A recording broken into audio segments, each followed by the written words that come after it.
Our next paper, entitled Fischer-Tropsch selectivity of ruthenium under transient conditions, is co-authored by X. Joe and E. Gulari from the University of Michigan. Ergodan Gulari is going to present the paper.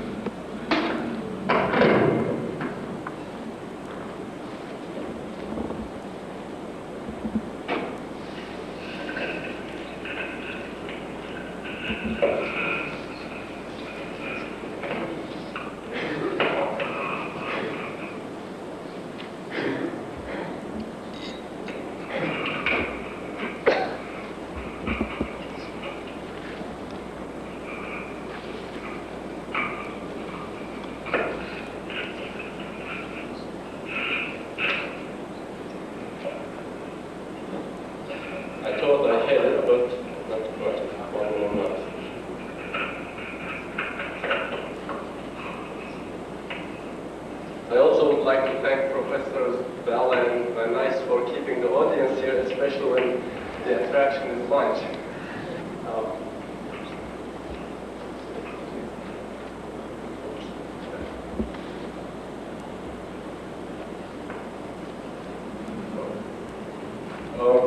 First, let me give credit where credit is due.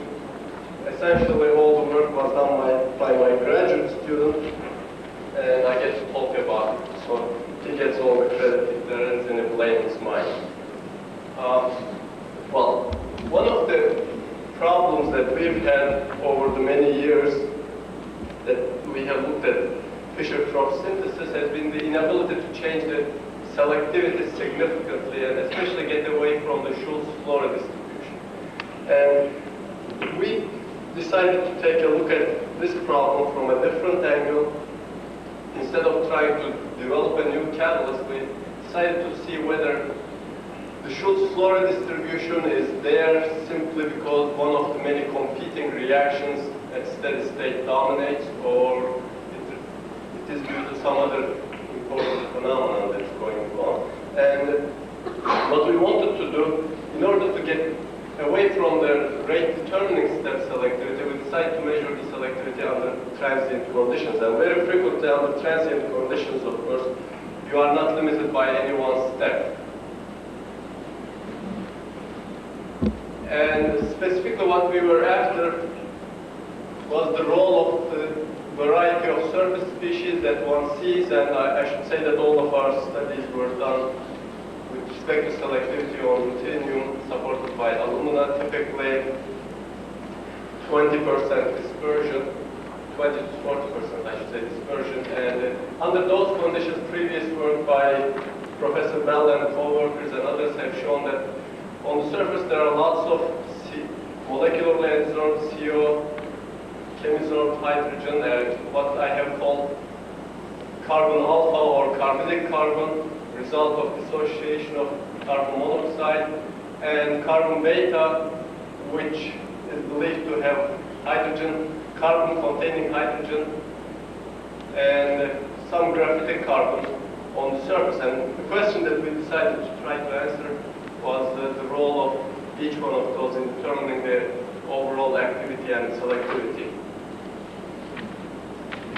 Typically in our transient response studies, we follow a technique that was perfected again by Professor Bell long ago, namely pre-treating the catalyst with either a mixture of CO and hydrogen or CO and deuterium, or pure CO followed by a purging period with helium and then sending in pure hydrogen or deuterium if one does an isotope exchange experiments, and I won't talk really about isotope exchange parts.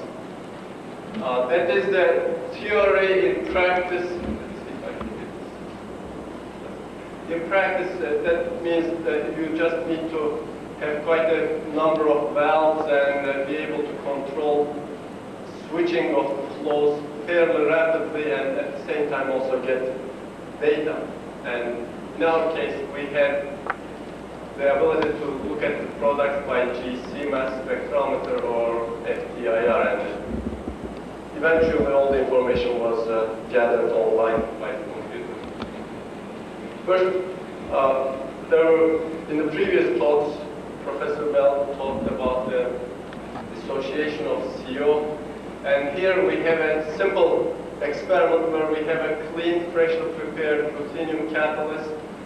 After reducing it extensively in hydrogen, we purged the surface of hydrogen by sending in helium, and we admit in a step of CO, and we are monitoring by a mass spectrometer the CO2 that comes off the surface. And as you can see, the dissociation, at least initially, is very rapid. Of course, it stops almost just as rapidly. The secondary peak that one sees here, we finally realized that it was basically CO2 that was absorbed on the surface, weakly absorbed on the surface, and as soon as the surface coverage of the CO increased, it was absorbed on the surface. So we see that without hydrogen being present on ruthenium, under relatively mild conditions, CO dissociates rather rapidly.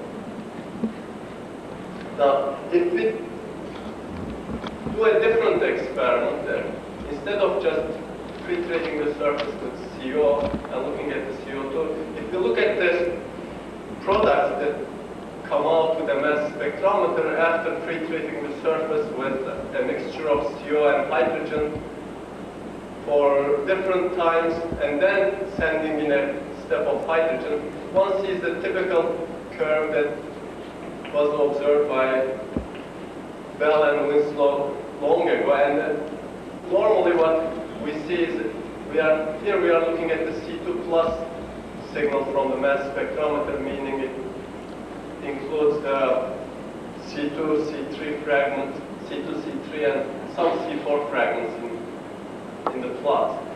What we are doing here is basically looking at the mass spectrometer signal as a function of time. Essentially, at time zero, we have sent in hydrogen, and we are monitoring the titration of the surface, carbon and other products. But for short periods, of course, all we have is the first peak. This peak stays essentially the same without changing in size, and that's what's labeled carbon alpha, or that peak represents products due to carbon alpha, or the active cardidic carbon. Second peak is what's called the carbon beta peak, and as you can see, the important part there is that it keeps growing even after close to 2 hours, and there's an important but significant shift. The peak position keeps shifting to higher times as the pre-treatment times goes on. And what we really wanted to do in this experiment was to look at the selectivity in this peak and also selectivity in that peak. Of course, before I go into the selectivity, I just want to show you the integrated areas if one just takes for the C2 products. For the carbon alpha product peak, we see a slight increase. Within 50 seconds or so, it reaches about 1/10 of a monolayer. We see a slight increase and then a very slow decrease. On the other hand, carbon beta peak, the area under it, continues increasing, and at this low temperature that we have used, 451 degrees Kelvin, it really takes a long time to reach steady state, and we don't have it on this curve. However, at the higher temperatures, steady state is reached at a shorter time. But one of the problems one faces when using a mass spectrometer, really, it doesn't give you the chemical selectivity that we need to answer the selectivity question, and as a result, one has to try something different. And what we tried as a different means was essentially cyclic sampling by the gas chromatograph. Namely, we went through a cycle where we would pre-treat, reduce the catalyst, pre-treat it for a fixed period of time, purge, and then introduce a step of hydrogen, and at time t, sample the products. Essentially, we are looking at if you remember the mass spectrometer trace, it was of this type, and what we did in reality was that we used the mass spectrometer to trigger the GC sampling. That's how we could obtain a time resolution that was on the order of a second or so. If one looks at the typical, of course I should give credit again where credit is due. This is simply due to the fact that the ruthenium was very stable. Catalyst we used was very stable under the conditions, and we were able to reproduce the mass spectrometer traces better than 5%, and let me show you the result. Obtaining a curve like this required about 50 different experiments, which means it took about 2 days. But as I said, the canvas was very stable. So this is the transient for ethane. Just pure ethane one obtains from the GC. And what we would like to do is to look at the product selectivity as a function of time, essentially, along the carbon alpha peak and along the carbon beta peak. Okay. Here we are looking at the Schultz-Florin distribution for the products obtained at the peak of the carbon alpha peak. That is,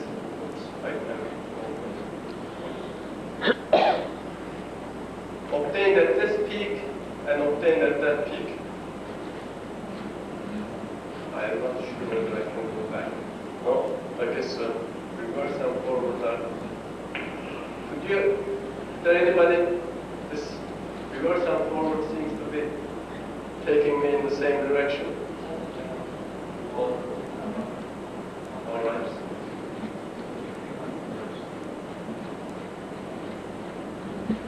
Okay. Yeah. All right. Forward once again. Okay. All right. Well, fine. I have done it. Okay. We are looking at the product distribution at the peak. The squares, open squares, are the products of the carbon alpha.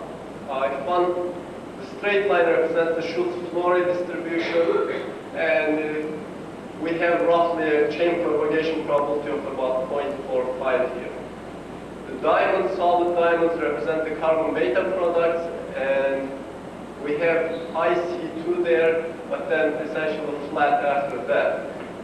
Clearly, the carbon beta products do not obey the Schultz-Florin distribution, and carbon alpha products do. I might add that this data was for carbon alpha products that were obtained after pretreating with CO and hydrogen, but one gets a similar curve if you pretreat the surface only with CO and then titrate with hydrogen.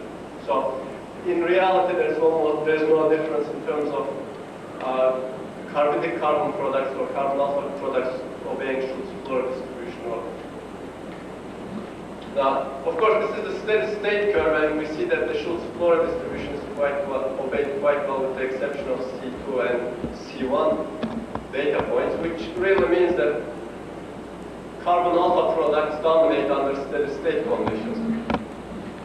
And one can do another thing, of course. One can look at how the chain propagation probability changes along this curve, all along there, since we now have the data.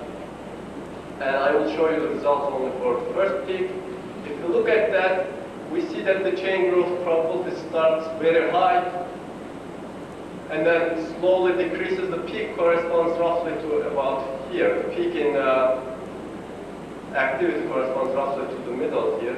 But the important point to note that we have almost a chain growth probability of 1 at the beginning. That's simply because of the fact that we don't really have hydrogen on the surface. We have purged the hydrogen with helium pretreatment and when helium purging, and when we introduce hydrogen, surface is rich in carbidic carbon, which is very active, and chain propagation via free radical polymerization seems to be going very fast. And the other point I want to add is that all along here, the fits to the Schultz-Florin distribution was quite good. So essentially, even under transient conditions, we find that the Schultz-Florin distribution is obeyed by the products of carbon alpha. Now, I won't go into the details, and I can't really 100% justify this statement perhaps, but this would be possible only if the propagation step is fast, because we have to have quasi-steady state during the propagation or chain growth step for our product to obey Schultz-Florin distribution in a free radical polymerization, and this seems to imply that that is indeed the case. Of course, one can look at many other things. Here we are looking at the selectivities to C4 products. Top trace is isobutane, and we see that there's very little isobutane in the carbon alpha peak, lots of it in carbon beta. On the other hand, if you look at linear version N-butane, there's plenty of N-butane in carbon alpha peak, but again, there's quite a bit of it in carbon beta. However, the important part is that carbon beta relative ratios in carbon beta are much less, or is much less. This holds for any branched product. We've done this for C5 and C6. It is the same. The other interesting point is that the peak for isobutane is actually later than N-butane, and that has some implications in terms of the stability of these species on the surface. Well, the question, of course, we need to answer is why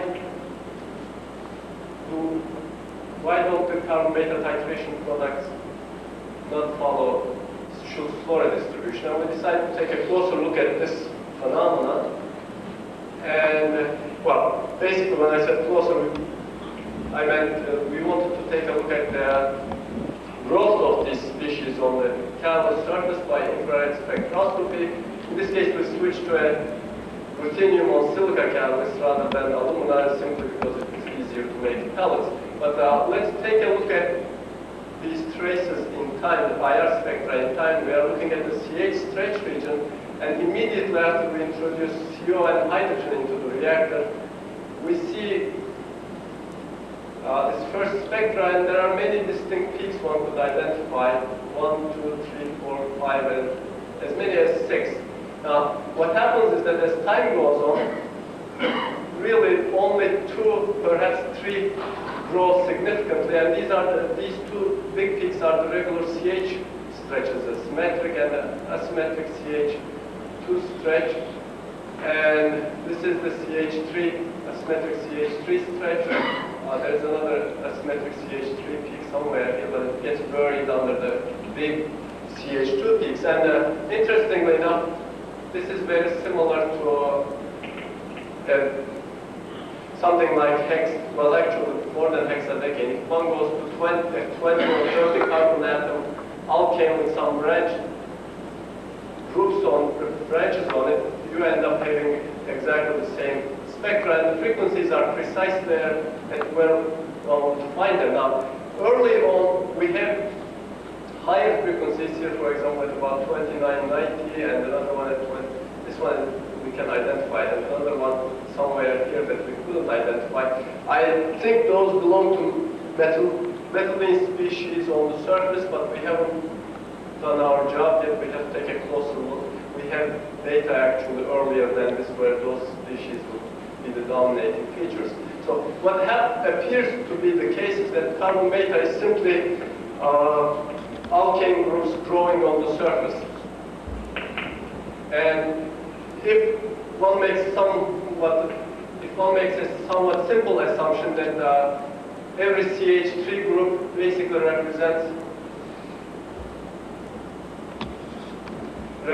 a chain terminal group on a chain, one can calculate many things, and here we are looking at the number of carbon beta chains on the surface based on a ratio of CH3 to CH2 groups. And what one sees is that very rapidly the number of chains increase, and eventually this curve flattens out and reaches steady state. If, however, one looks at the chain length, that's a somewhat different story. Chain length keeps growing for a much longer period of time. What these two imply is that we have a fixed number of sites on the surface on which carbon beta grows, and the growth almost seems to be endless, at least at the temperatures we were looking at, which is fairly low. Okay, one other thing I wanted to mention is that if one looks at the effect of purging, earlier Professor Goodwin mentioned that CO basically poisons the hydrogenolysis activity of some of the Fischer-Tropsch catalysts, and ruthenium is no exception. If you look at the catalyst, the surface of which is covered with carbon beta and graphitic carbon, and we purge the catalyst and CO, of course, we purge with helium, we find that the activity of carbon beta increases as evidenced by the movement of this peak shorter times. Eventually, we believe if one can eliminate all the CO from the surface, the activity would be as high as carbonic carbon. And there is evidence to that. We are looking at the integrated peak areas of CO and CH stretches. Here we have the alkyl group peak areas, and here we have the CO. It appears that some small amount of CO has to come off the surface before the alkyl groups can react. Not a whole lot, but just a little bit. And we believe that this is a speculative part based on organometallic chemistry and homogeneous phase reactions. We believe that carbon beta chains grow on coordinated unsaturated sites where alkyl ruthenium groups are stabilized by carbonyl ligands. This type of structure has been observed in the liquid state under high CO partial pressure, sometimes in hundreds of atmospheres. But we think that the reason that the carbon beta or these alkyl groups are highly unreactive is simply because of the presence of two COs, or where it may not be two, but perhaps some other number. But as soon as we get rid of one of them at least, the activity is back to normal and it's very active.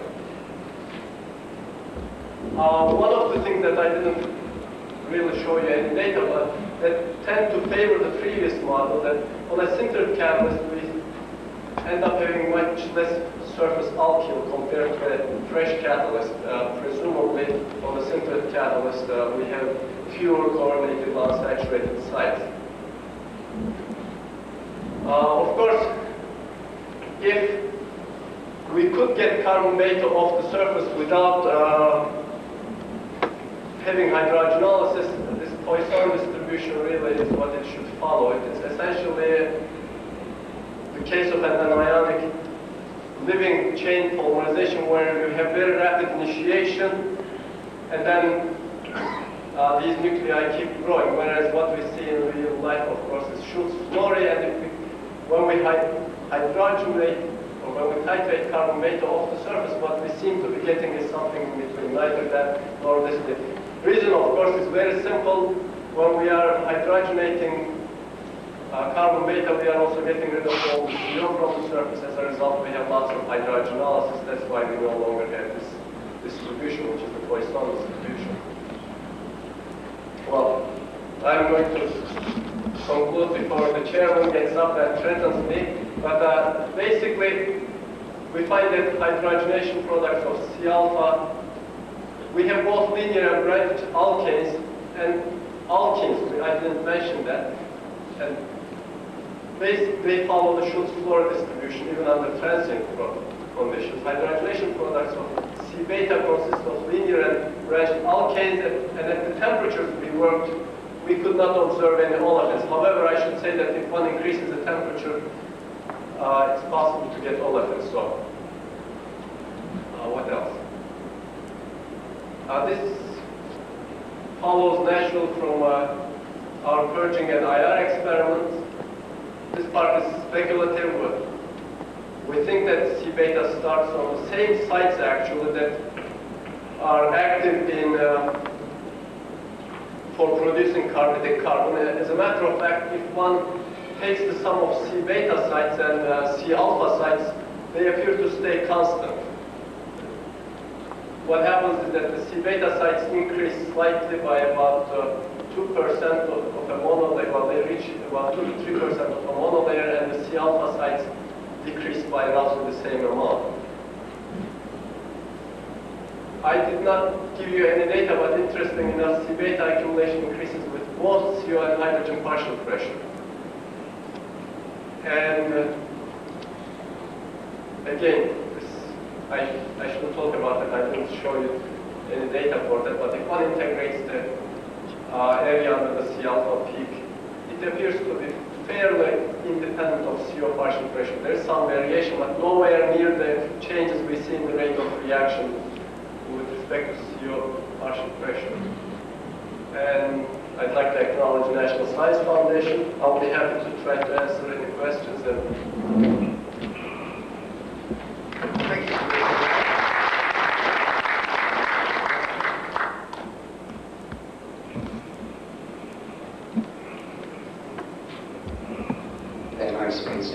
if I understood you correctly, I believe you were working with the metal on alumina and also on silicon. Yes. If that's the situation, with these techniques, how can you unambiguously determine where the carbon is coming from with these alkyl groups and so forth? How can you be certain that they all exist on the ruthenium and that none of them are associated with this support surface whatsoever?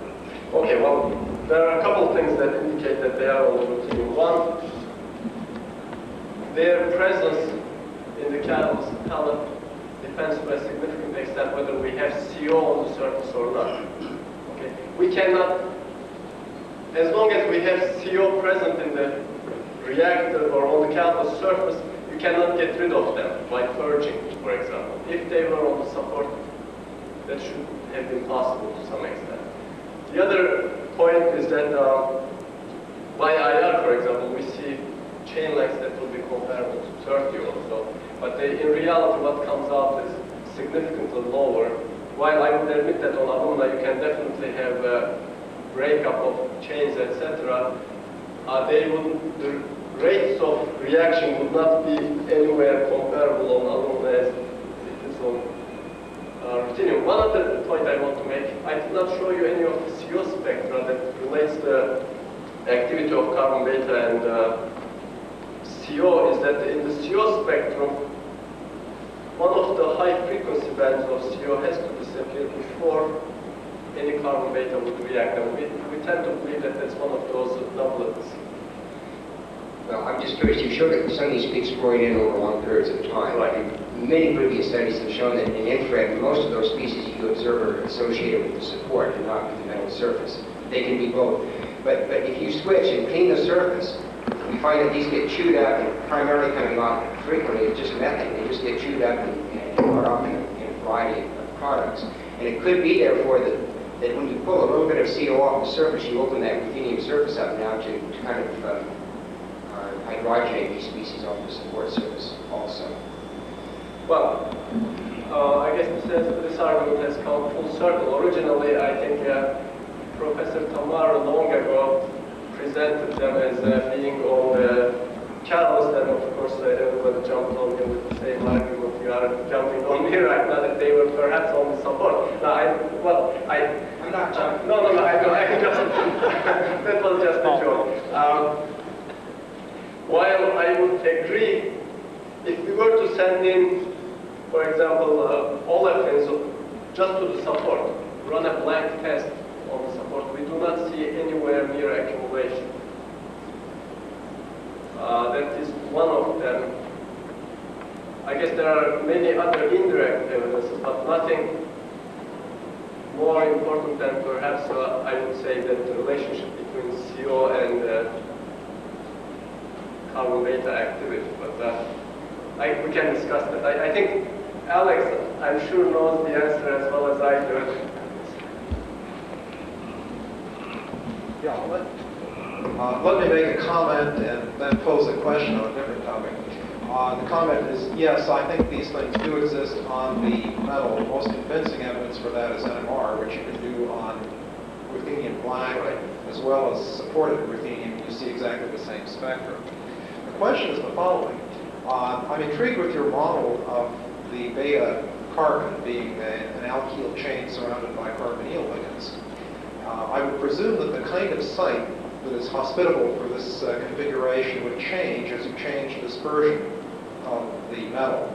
And presumably you need low coordination sites, so if you went to small particles you might see more beta carbon. Is there any evidence to suggest that this is correct thinking? Yes. I think, well, I mentioned that if we center the catalyst, for example, definitely beta carbon amount increases. And if you change dispersion, again, that increases. So it is in agreement there. And by the way, Alex reminded me, yes, even in IR, if you use just pure ruthenium, you see the carbon, pure ruthenium dispersed by some diluent, you can see the carbon beta chains. Why don't they exist? Right, right. But the model is speculative. I have no physical evidence to show that it is there. Just a brief comment. I think on single crystal ruthenium we also see alkanes, long chain alkanes. But our data are very sketchy and very preliminary. But we see overall, you see a build-up of the CH group just you have shown. I just want to add one thing. Recently I've been getting interested in is scanning tunneling microscopy, and there was an article in one of them where they were looking at CO dissociation, actually ethylene hydrogenation and CO dissociation simultaneously. And it was clear that carbon buildup started at an edge, at a step on the surface of the crystal, and then spread around. So clearly there's something with these chlorinated unsaturated sites that increase their activity. Well, since we have put our capacity to keep discussing for at least half an hour, I think we should leave it and break for lunch. We will reconvene the CO hydrogenation session at 1:30, same room,